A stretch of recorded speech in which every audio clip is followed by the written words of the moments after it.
जय हिंद dear students. कैसे हैं आप सब। मैं नितिन चौधरी स्वागत करता हूं आप सबका आपके अपने favourite YouTube channel Kuchaman defence academy पर। डियर स्टूडेंट्स, मेरे पीछे देख रहे बैकग्राउंड में आप देख पा रहे हैं मॉक टेस्ट नंबर 9। जी हाँ, मॉक टेस्ट नंबर 9, ठीक है ना। और टैगलाइन है कि इससे बाहर कुछ नहीं। जी हाँ डियर स्टूडेंट्स, एग्जाम चाहे एनडीए का हो, नेवी का हो या फिर हो एयरफोर्स का, डिफेंस का कोई भी एग्जाम हो, उसको टारगेट करते हुए ये मॉक सीरीज हम आपके लिए लेकर आए हैं। और इसमें हमने इससे पहले 8 मॉक टेस्ट डिस्कस किए हुए हैं। तो डियर स्टूडेंट्स, आप लोग प्लेलिस्ट में जाएंगे, फिजिक्स बाय नितिन सर के नाम से आपको प्लेलिस्ट मिलेगी और उसमें जाकर आप इन मॉक टेस्ट को लगाएंगे। तो जिन स्टूडेंट्स ने अभी तक 1 से लेकर 8 तक मॉक टेस्ट को नहीं लगाया है, सबसे पहले आप 8 मॉक टेस्ट लगाइए, तब जाकर 9 पर आइए। चलिए भाई, आज की क्लास को शुरू करते हैं एक शानदार से मोटिवेशनल थॉट के साथ। आज का मोटिवेशनल थॉट क्या है? आज का मोटिवेशनल थॉट है डियर स्टूडेंट्स, आज का मोटिवेशनल थॉट है आपके लिए, चलो देखते हैं। आज का मोटिवेशनल थॉट है, काबिल होकर भी कामयाब ना हुआ। जी हाँ, काबिल होकर भी मैं कामयाब ना हुआ, थोड़ा और अभ्यास करूंगा मैं, बीत जाता है एक और साल यूं ही, पर एक और प्रयास करूंगा मैं। जी हाँ डियर स्टूडेंट्स, काबिल होकर भी कामयाब ना हुआ, इससे मीनिंग ये हुआ कि कई बार हम बहुत ज़्यादा पढ़ाई करते हैं लेकिन उसके बाद भी कामयाबी नहीं मिलती, सफलता नहीं मिलती।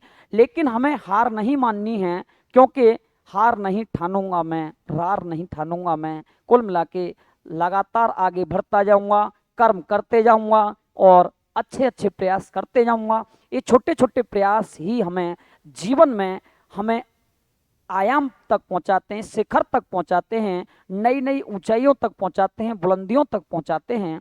तो डियर स्टूडेंट्स, चलिए शुरू करते हैं आज की क्लास को। आज की क्लास का पहला क्वेश्चन है my dear students, 1 ohm, 16 ohm, 32 ohm are connected in parallel, the equivalent resistance is, है ना। हिंदी में इसको यूं कहेंगे, 1 ओम, 16 ओम और 32 ओम को समांतर क्रम में जोड़ा जाता है। किसमें? समांतर क्रम में जोड़ा जाता है। तो बताइए तुल्य प्रतिरोध कितना हो जाएगा। तो इन तीनों को पैरेलल में जोड़ना है। तो dear students, 1/r equal to formula होता है 1/r1 plus 1/r2 plus 1/r3, है ना। यहां पर R1, R2, R3 तीनों की वैल्यू पुट कर देंगे। तो R1 की वैल्यू 1/1 प्लस 1/16 प्लस 1/32 और एलसीएम आ जाएगा मेरे भाई 32। तो 32 प्लस 2 प्लस 1, ये हो जाएगा कितना? 35। 35/32।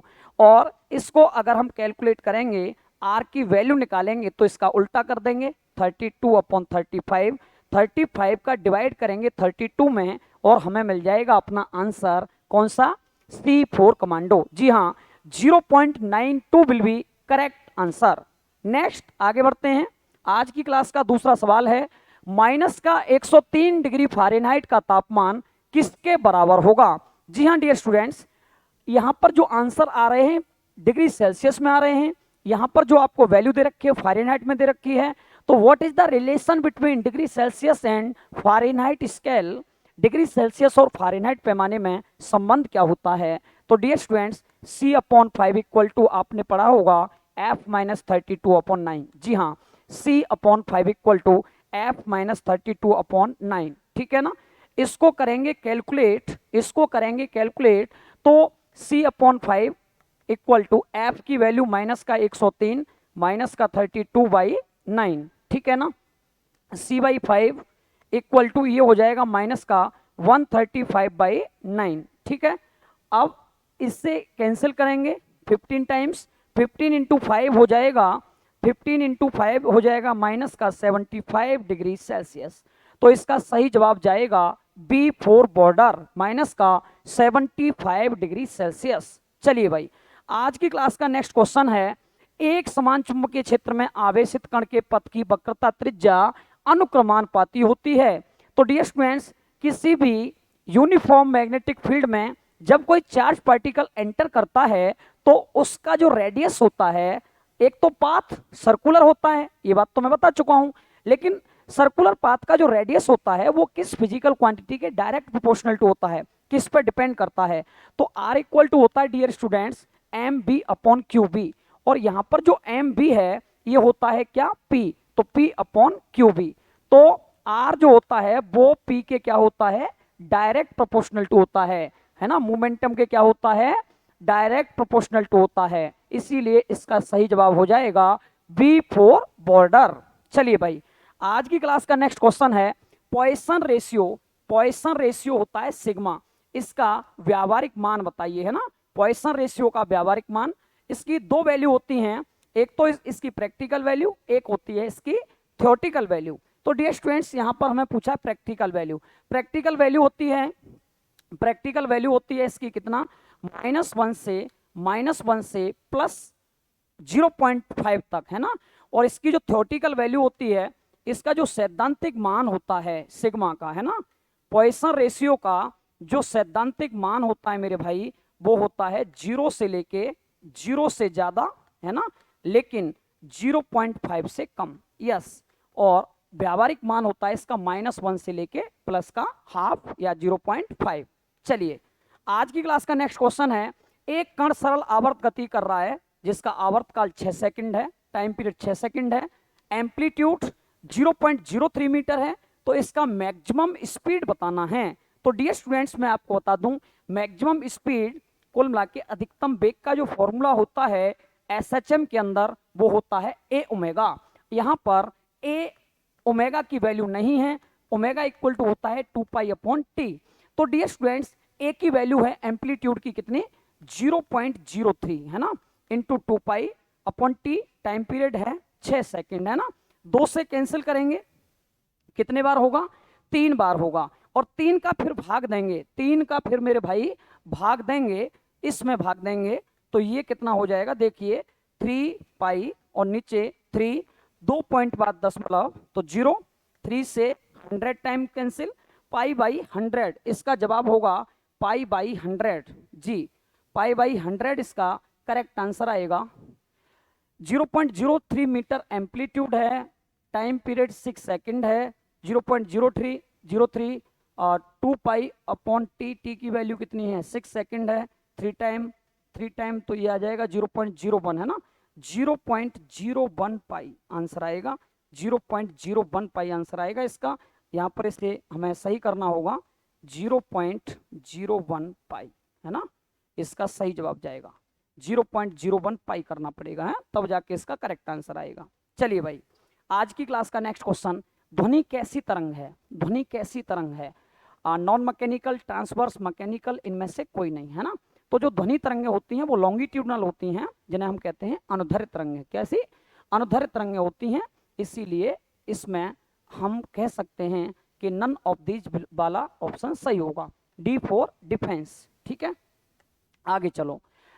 विद्युत क्षेत्र की तीव्रता, विद्युत क्षेत्र की तीव्रता है, विद्युत क्षेत्र की तीव्रता कैसी राशि है, स्केलर है, वेक्टर है, टेंसर है, या नन ऑफ दीज।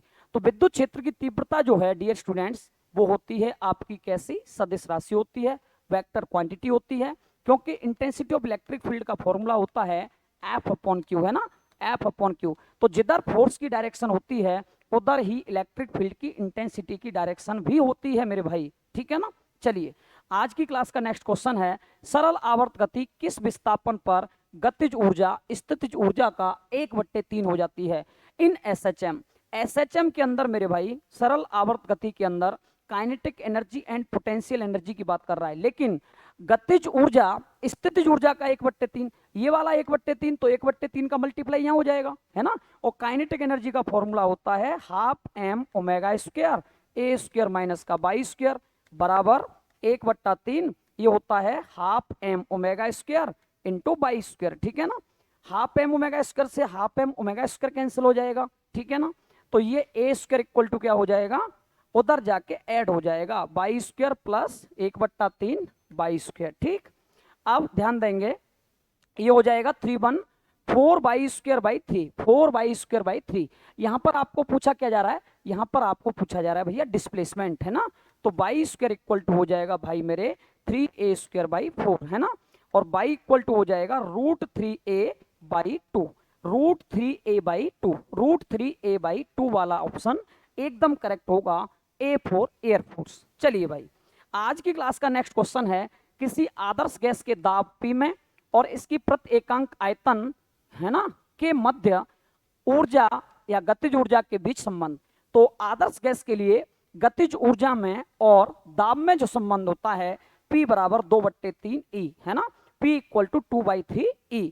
कुल मिला के जो दाब होता है वो कुल ऊर्जा का, कुल गतिज ऊर्जा का 2/3 भाग होता है। चलिए भाई, आज की क्लास का नेक्स्ट क्वेश्चन, प्रत्यावर्ती धारा का समीकरण I equal to 100 sin 300 pi T, इसका कंपेयर करिए I equal to I naught sine omega T से, I equal to I naught sine omega T, omega का कंपेयर करिए तो ओमेगा का मान कितना है 300 पाई, और ओमेगा बराबर होता है मेरे भाई क्या 2 पाई एन, क्या होता है 2 पाई एन होता है, ठीक है ना।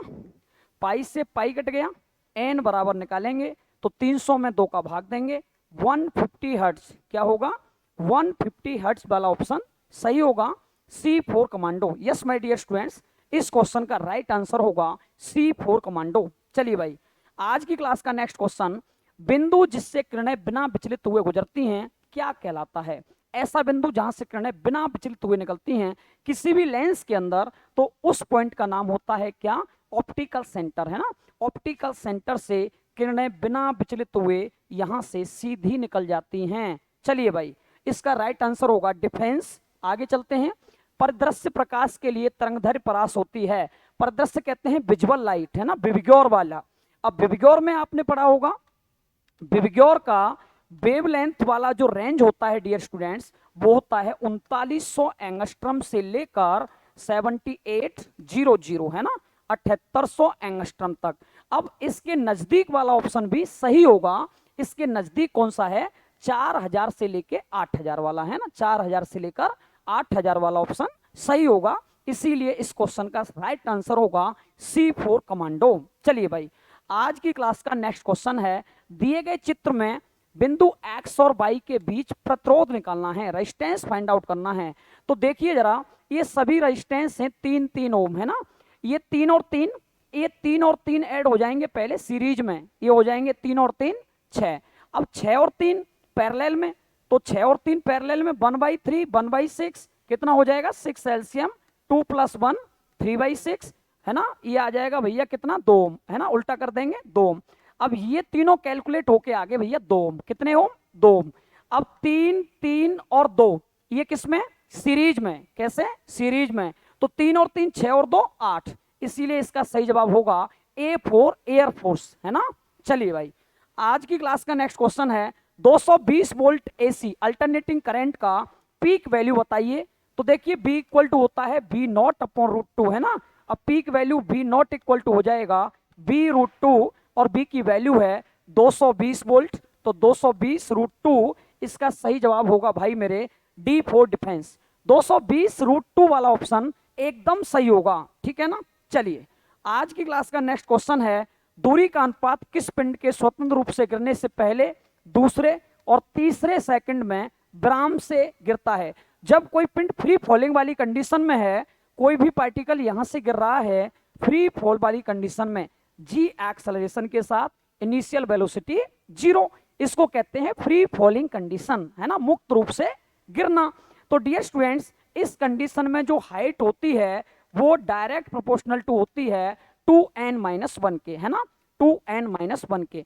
अगर मैं आपसे कहूंगा कि H1 ratio H2 ratio H3 निकालिए, तो आप इस फॉर्मूले में n के इक्वल क्या रखते जाएंगे 1 2 एंड 3, 1 2 3 रखोगे तो 1 रखने पे 1 आएगा, 2 रखने पे 3 आएगा, और 3 रखने पर 5 आएगा, ठीक है ना। तो राइट ऑप्शन जाएगा 1:3:3, that means 1:3:5, that means option D will be correct answer. जिन स्टूडेंट्स ने ऑप्शन डी दिया है आंसर, उनका एकदम सही जवाब है। चलिए भाई, आज की क्लास का नेक्स्ट क्वेश्चन है, प्रतिबल की विमा, डायमेंशन ऑफ स्ट्रेस। प्रतिबल क्या होता है, स्ट्रेस क्या होता है, फोर्स अपॉन एरिया। तो डियर स्टूडेंट्स, जो डायमेंशन प्रेशर की होती है वही स्ट्रेस की होती है। जी हाँ, फोर्स के लिए MLT-2, एंड एरिया के लिए L2, इसको ऊपर ले जाएंगे तो मेरे भाई ये हो जाएगा ml minus one T minus two, ml minus one T minus two. इसीलिए इसका राइट आंसर होगा ml minus one T minus two. A4 air force इसका करेक्ट आंसर होगा। चलिए भाई, आज की क्लास का नेक्स्ट क्वेश्चन है, खोखले गोले के भीतर गुरुत्वीय विभव है ना, कोई होलोस्फीयर है, उसमें उसके अंदर क्या पूछ रहा है, ये ग्रेविटेशनल पोटेंशियल पूछ रहा है। जी हाँ, क्या रहता है, एक जैसा रहता है, कांस्टेंट रहता है। जी हाँ, कांस्टेंट रहेगा पोटेंशियल, जितना उसके सरफेस पे होगा उतना ही अंदर रहेगा। आगे चलते हैं, यदि 4 ओम प्रतिरोध वाले एक तार को खींचकर लंबाई को दोगुना कर दिया जाए तो बताइए प्रतिरोध कितना हो जाएगा। तो डियर स्टूडेंट्स, जब खींचकर तार की लंबाई को 2 गुना, 4 गुना, 8 गुना या n गुना किया जाता है तो नया प्रतिरोध कितना होता है, नया प्रतिरोध पहले वाले प्रतिरोध का n स्क्वायर गुना हो जाता है। कितना गुना, n स्क्वायर गुना हो जाता है। n का मान कितना है, 2 है, डबल करेंगे तो ये पहले कितना था, r था, और 2 का स्क्वायर कितना होता है, 4 होता है। इसीलिए डियर स्टूडेंट्स, इस क्वेश्चन का राइट आंसर आएगा 4r। क्या आएगा, 4 ओम। जी हाँ, 4 ओम आएगा। पहले कितना था, 4 ओम था, है ना। रुकिए, सॉरी भाई, 4r, पहले r का मान कितना था, 4 था, तो पहले r का मान 4 रखिए, 4 इंटू 4 कितना आ जाएगा, 16 ओम आ जाएगा। ठीक है ना, 16 ओम आंसर आएगा। डिफेंस वाला ऑप्शन एकदम सही होगा। चलिए, आज की क्लास का नेक्स्ट क्वेश्चन है, जब किसी वस्तु को इसके गुरुत्व केंद्र से है ना लटका कर दोलन कराया जाए तब इसका आवर्तकाल कितना हो जाएगा। गुरुत्व केंद्र से लटका कर, तो सरल लोलक का आवर्तकाल का सूत्र क्या होता है, T बराबर 2 pi square root L upon g, है ना। अब गुरुत्व केंद्र से लटका कर, दैट मीन्स जी की वैल्यू 0। अब जी की वैल्यू 0 रखते ही 0 का भाग देंगे तो स्वाभाविक है भाई, टी की वैल्यू कैसी आएगी, इन्फिनिटी आएगी, अनंत आएगी। तो इसका सही जवाब होगा C4 कमांडो। चलिए भाई, सीमेंस किसका मात्रक है, देखो महो को ही सीमेंस कहते हैं। महो का मतलब होता है 1/ओम, क्या 1/ओम, है ना महो, और महो का ही दूसरा नाम क्या है, सीमेंस है। तो डियर स्टूडेंट्स, महो कहे या सीमेंस कहे, बात एक ही है। क्या है, एक ही है, और 1/ओम ही होता है महो, और 1/ओम का मतलब 1/r, 1/r का मतलब चालकत्व। क्या, चालकत्व। Yes my dear students, resistance का इनवर्स होता है कंडक्टेंस, है ना, प्रतिरोध का उल्टा होता है चालकत्व। तो यहां पर हमें देखना है कौन सा ऑप्शन सही होगा। रेजिस्टेंस नहीं होगा, धारा घनत्व नहीं होगा, रेजिस्टिविटी नहीं होगा, इलेक्ट्रिक कंडक्टेंस, यद D4 डिफेंस, है ना, electric conductance will be correct answer. तो यहां पर डिफेंस वाला ऑप्शन एकदम सही होगा। नेक्स्ट क्वेश्चन, जी का एसआई मात्रक, capital G, universal gravitational constant, सार्वत्रिक गुरुत्वाकर्षण नियतांक है जी, है ना। तो देखो, आपने पढ़ा होगा न्यूटन का सार्वत्रिक गुरुत्वाकर्षण का नियम, जी m1 m2 बट्टे r स्क्वायर, है ना। यहां से आप जी का मात्रक निकालोगे, तो जी का मात्रक निकालोगे तो क्या होगा, FR square upon m1 into m2, ठीक है ना। अब फोर्स के लिए यूनिट न्यूटन और डिस्टेंस के लिए metre square upon mass into mass का kilogram into kilogram, kilogram square, newton into metre square पर केजी स्क्वायर, है ना। ऑप्शन आएगा A4 एयर फोर्स। चलिए भाई, आज की क्लास का नेक्स्ट क्वेश्चन है, यदि समान परिमाण के एक्स प्रतिरोधों को पहले समांतर में जोड़ा जाता है, फिर उसके बाद श्रेणी क्रम में जोड़ा जाता है, समांतर और श्रेणी क्रम में समतुल्य प्रतिरोधों का अनुपात बताइए। एन आइडेंटिकल रेजिस्टेंस को पहले पैरेलल में फिर सीरीज में। तो dear students, R S upon R P तो आपने पढ़ा होगा, कितना आता है, एन स्क्वायर आता है। जब एन आइडेंटिकल रेजिस्टेंस को पैरेलल एंड सीरीज में हम ऐड करते हैं, तो डियर स्टूडेंट्स मैं आपको बता दूं कि यहां से आपको दे रखा है पैरेलल के लिए कितना, एक्स, कितना दिया है, एक्स दिया है, ठीक है ना, पैरेलल के लिए दिया है एक्स, ठीक है। तो यहां पर रेशियो पूछ रहा है, समांतर और श्रेणी, समांतर और श्रेणी, ठीक है ना, समांतर श्रेणी की बात कर रहा है, तो पहले आरपी अपॉन आर एस पूछ रहा है, आरपी अपॉन क्या पूछ रहा है, आर एस पूछ रहा है, तो ये कितना हो जाएगा, 1/n स्क्वायर, क्या हो जाएगा, 1/n स्क्वायर। C4 कमांडो वाला ऑप्शन एकदम परम सत्य आंसर होगा। चलिए भाई, आज की क्लास का नेक्स्ट क्वेश्चन है, दिए गए चित्र में ए और बी के बीच का प्रभावी प्रतिरोध कितना होगा। है ना, ये दे रखा है 10 ओम 10 ओम, ये देखिए ये 10 ओम, ये 10 ओम, ये भी 10 ओम दे रखा है, और ये भी 10 ओम दे रखा है, और ये दे रखा है 20 ओम, है ना। आपको पूछ रहा है इक्विवेलेंट रेजिस्टेंस, ठीक है। तो 10 और 10 20, 20 को जोड़ दिया श्रेणी में। अब 20 और 20 1/20 प्लस 1/20 किस में, समांतर में। तो ये कितना हो गया भाई, 2/20 हो गया, मतलब 1/10 हो गया। उल्टा कर दो, 10 ओम आ गया, तो ये आ गया भाई 10 ओम। कितना आ गया, 10 ओम आ गया, इन तीनों को कैलकुलेट करके। अब 10 10 10 सीरीज में कितना होता है, 30 ओम। बिल्कुल बहुत ही इजी क्वेश्चन था भाई, है ना। आंसर आ जाएगा C4 कमांडो। चलिए आज की क्लास का नेक्स्ट क्वेश्चन है, जब हवा में नमी होती है तो प्रतिरोध। हवा में नमी है तो टेम्परेचर कम है ना। हवा गर्म है तो टेम्परेचर ज्यादा है, हवा में नमी है तो टेम्परेचर डाउन, और टेम्परेचर कम करने पर रेजिस्टेंस की वैल्यू, जी हाँ रेजिस्टेंस की वैल्यू भी क्या होती है, कम होती है ना। टेम्परेचर इंक्रीज करने पर रेजिस्टेंस इंक्रीज, टेम्परेचर डिक्रीज करने पर रेजिस्टेंस डिक्रीज, इसीलिए इसका आंसर क्या आएगा, रेजिस्टेंस घट जाएगा जब हवा में क्या होगी, नमी होगी मेरे दोस्त। चलो आगे, एक सेल का विद्युत वाहकबल E वोल्ट है, आंतरिक प्रतिरोध स्मॉल r ओम है, इसे R ओम के Y प्रतिरोध से जोड़ने पर सेल को टर्मिनल विभवांतर कितना होगा। तो डियर स्टूडेंट्स यहां पर EMF E दे रखा है, रेजिस्टेंस और एक्सटर्नल रेजिस्टेंस भी छोटा वाला R, तो टर्मिनल वोल्टेज निकालना है। तो डियर स्टूडेंट्स मैं आपको बता दूं कि आपका जो फॉर्मूला होता है V इक्वल टू क्या होता है, एक सेकेंड, आपका जो फॉर्मूला होता है V इक्वल टू होता है I माइनस आई आर, है ना। ये फॉर्मूला होता है आपका टर्मिनल वोल्टेज के लिए V equal to E minus I R, ठीक है, E माइनस आई आर या E प्लस आई आर। लेकिन यहाँ पर R और R के मान दे नहीं रखे, तो इसमें पहले आप निकालिए करंट, है ना, करंट का मान निकालिए E upon R plus R, E upon R plus R होता है करंट का मान। अब यहाँ पर E तो दे रखा है क्या, EMF की वैल्यू, E तो दे रखी है EMF की value, upon R plus R का मान R और R क्या हो गया, 2R हो गया, दोनों सेम दे रखे हैं। इसको कैलकुलेट करके, सॉरी 25 नंबर था ये, तो ये तो आपको होमवर्क में बताना है भाई, है ना, ये तो आपके लिए है होमवर्क। इसका जवाब दोगे आप कमेंट सेक्शन में, और अगले टेस्ट में जब हम मॉक टेस्ट 10 लेकर आएंगे तो इसका विद सॉल्यूशन आपके लिए लेकर आएंगे।